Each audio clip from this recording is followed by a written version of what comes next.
क्या भारत का सबसे भरोसेमंद वैज्ञानिक संस्थान इसरो अब एक नई चुनौतियों का सामना कर रहा है? आखिर क्यों हाल के महीनों में 100 से ज़्यादा वैज्ञानिक और इंजीनियर इसरो छोड़ चुके हैं? क्या यह सिर्फ बेहतर नौकरी की तलाश है या इसके पीछे कोई बड़ी कहानी छिपी हुई है? और सबसे बड़ा सवाल यह है कि क्या इसका असर गगनयान मिशन, चंद्रयान और भारत के भविष्य के अंतरिक्ष मिशनों पर भी पड़ सकता है? आइए पूरी खबर को विस्तार से समझते हैं।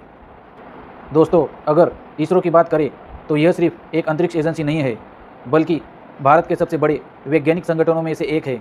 वर्ष 2025-26 में भारत सरकार ने डिपार्टमेंट ऑफ स्पेस के लिए लगभग 13,416 करोड़ रुपए का बजट आवंटित किया था।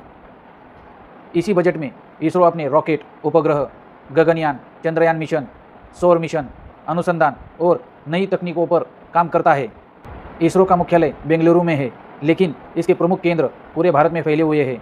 इनमें Vikram Sarabhai space centre Thiruvananthapuram, UR Rao satellite centre Bengaluru, Satish Dhawan space centre Sriharikota Andhra Pradesh, space application centre Ahmedabad, liquid propulsion system centre national remote sensing centre Hyderabad, human space flight centre Bengaluru, ISRO propulsion complex Tamil Nadu और कई अन्य अनुसंधान एवं तकनीकी केंद्र पूरे भारत में फैले हुए हैं।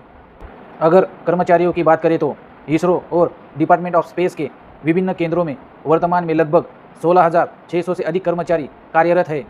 इनमें वैज्ञानिक, इंजीनियर, तकनीकी विशेषज्ञ और प्रशिक्षण कर्मचारी भी शामिल है, जो भारत के अंतरिक्ष कार्यक्रमों को आगे बढ़ाने की और महत्वपूर्ण भूमिका निभाते हैं। यही वजह है कि जब अनुभवी वैज्ञानिक बड़ी संख्या में संगठन छोड़ते हैं तो चिंता केवल कर्मचारियों की संख्या की नहीं होती, बल्कि तकनीकी विशेषज्ञता की होती है। ऐसे विशेषज्ञों को तैयार करने में कई साल लग जाते हैं। इसीलिए यदि अनुभवी वैज्ञानिकों का पलायन लगातार बढ़ता है तो भारत के गगनयान मिशन, भारतीय अंतरिक्ष स्टेशन और भविष्य के अन्य महत्वपूर्ण मिशनों की गति और तकनीकी क्षमता कुछ हद तक प्रभाव पड़ सकता है। हालांकि इसरो लगातार नई वैज्ञानिकों की भर्ती और प्रशिक्षण भी करता रहता है ताकि इन परियोजनाओं की निरंतरता बनी रहे। दोस्तों, पिछले कुछ दिनों से एक खबर लगातार सुर्खियों में रही है कि इसरो के 100 से अधिक वैज्ञानिकों और इंजीनियरों ने इस्तीफा दिया है या स्वैच्छिक निवृत्ति ली है। रिपोर्ट के अनुसार इनमें से कई ऐसे विशेषज्ञ भी शामिल हैं जो गगनयान और अन्य महत्वपूर्ण अंतरिक्ष परियोजनाओं से जुड़े थे। इस घटनाक्रम ने सरकार और अंतरिक्ष क्षेत्र दोनों का ध्यान अपनी ओर खींच लिया है। दोस्तों, अब यह भी समझना उतना ही ज़रूरी है कि आखिर गगनयान मिशन क्या है। गगनयान मिशन भारत का पहला मानव अंतरिक्ष मिशन है, जिसका उद्देश्य भारतीय अंतरिक्ष यात्री यानी ह्यूमनॉट्स को भारतीय रॉकेट के माध्यम से पृथ्वी की निचली कक्षा यानी लो अर्थ ऑर्बिट में भेजना और सुरक्षित वापस लाना है। इस मिशन के तहत अंतरिक्ष यात्री लगभग 400 किलोमीटर की ऊंचाई पर करीब 3 दिनों तक अंतरिक्ष में रहेंगे। इस मिशन के लिए LV-M3 रॉकेट का उपयोग किया जाएगा, जबकि crew module, service module, life support system और क्रू एस्केप सिस्टम जैसी अत्याधुनिक तकनीकों का उपयोग किया जाएगा।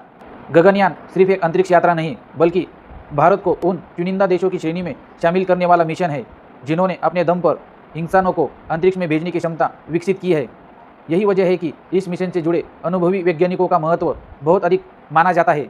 अब सवाल उठता है कि आखिर वैज्ञानिक इसरो को क्यों छोड़ रहे हैं? रिपोर्ट में इसके कई कारण बताए गए हैं। पहला कारण है निजी स्पेस कंपनियों में बेहतर वेतन और तेज करियर ग्रोथ। भारत में स्पेस सेक्टर खुलने के बाद कई नई कंपनियां अनुभवी वैज्ञानिकों को आकर्षक अवसर दे रही है। दूसरा कारण है अंतर्राष्ट्रीय स्तर पर रिसर्च और नई तकनीकों पर काम करने का अधिक मौका मिलना। कुछ विशेषज्ञों का मानना है कि वैज्ञानिक अपने करियर में नई चुनौतियां और बेहतर पहचान भी चाहते हैं। इसीलिए बहुत से वैज्ञानिकों का पलायन या इसरो को छोड़ना चालू है। दोस्तों, गगनयान मिशन के बाद भारत का अगला बड़ा लक्ष्य है अपना खुद का अंतरिक्ष स्टेशन बनाना। इस प्रस्तावित स्टेशन को भारतीय अंतरिक्ष स्टेशन यानी भारतीय अंतरिक्ष स्टेशन BAS कहा जाता है। यह इसरो की दीर्घकालिक योजना के अनुसार वर्ष 2035 तक पूरी तरह संचालन में लाने का लक्ष्य रखा गया है। भारतीय अंतरिक्ष स्टेशन एक मॉड्यूलर स्पेस स्टेशन होगा, यानी इसे एक साथ नहीं बल्कि अलग अलग मॉड्यूल के रूप में अंतरिक्ष में स्थापित किया जाएगा। योजनाओं के अनुसार इसका कुल वजन लगभग 52 टन हो सकता है और यह पृथ्वी के करीब 400 किलोमीटर की ऊंचाई पर लो अर्थ ऑर्बिट में स्थापित किया जाएगा। इसमें भारतीय अंतरिक्ष यात्री 3 से 6 महीनों तक रहकर वैज्ञानिक परीक्षण कर सकते हैं। इस स्टेशन का महत्व बहुत बड़ा है। यह भारत को माइक्रोग्रेविटी रिसर्च, मानव अंतरिक्ष उड़ान तकनीक, जीवन समर्थन प्रणाली स्पेस डॉकिंग, रोबोटिक्स और दीर्घकालिक अंतरिक्ष मिशनों में आत्मनिर्भर बनाने की दिशा में एक बड़ा कदम होगा। यही अनुभव आगे चलकर भारत के चंद्र मिशन और अन्य मानव अंतरिक्ष अभियानों के लिए आधार तैयार करेगा। अब बात करते हैं वैज्ञानिकों की। इस तरह की विशाल परियोजनाओं में किसी एक निश्चित संख्या में वैज्ञानिक काम नहीं करते, बल्कि इसरो के कई केंद्रों के वैज्ञानिक, इंजीनियर, तकनीकी विशेषज्ञ और सहयोगी उद्योग मिलकर काम करते हैं। मानव अंतरिक्ष उड़ान और अंतरिक्ष स्टेशन से जुड़े कार्यों में हजारों वैज्ञानिक प्रत्यक्ष और अप्रत्यक्ष रूप से योगदान देते हैं। गगनयान कार्यक्रम से जुड़े परीक्षणों और तकनीकी कार्यों में भी बड़ी संख्या में वैज्ञानिक और इंजीनियर शामिल रहे हैं।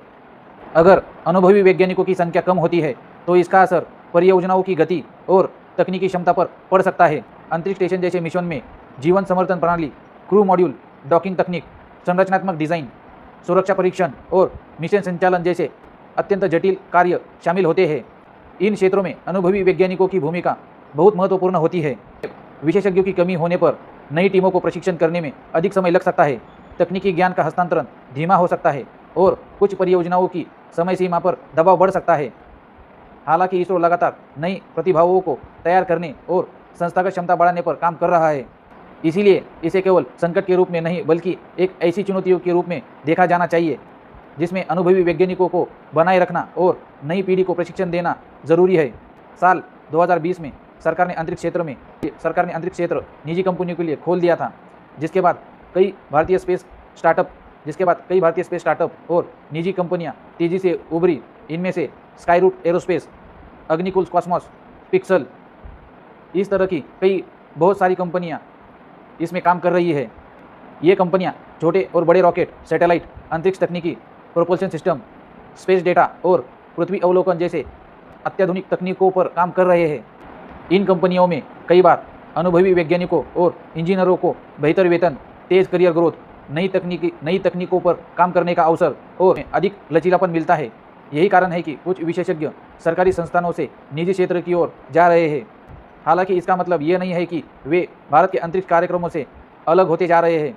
कई मामलों में यही वैज्ञानिक निजी कंपनियों के माध्यम से भारत के अंतरिक्ष क्षेत्र को मजबूती प्रदान करते हैं। आज इसरो और निजी कंपनियां एक दूसरे की प्रतिस्पर्धा कम और सहयोगी अधिक बनती जा रही है, ताकि भारत वैश्विक अंतरिक्ष अर्थव्यवस्था में अपनी हिस्सेदारी लगातार बढ़ा सके।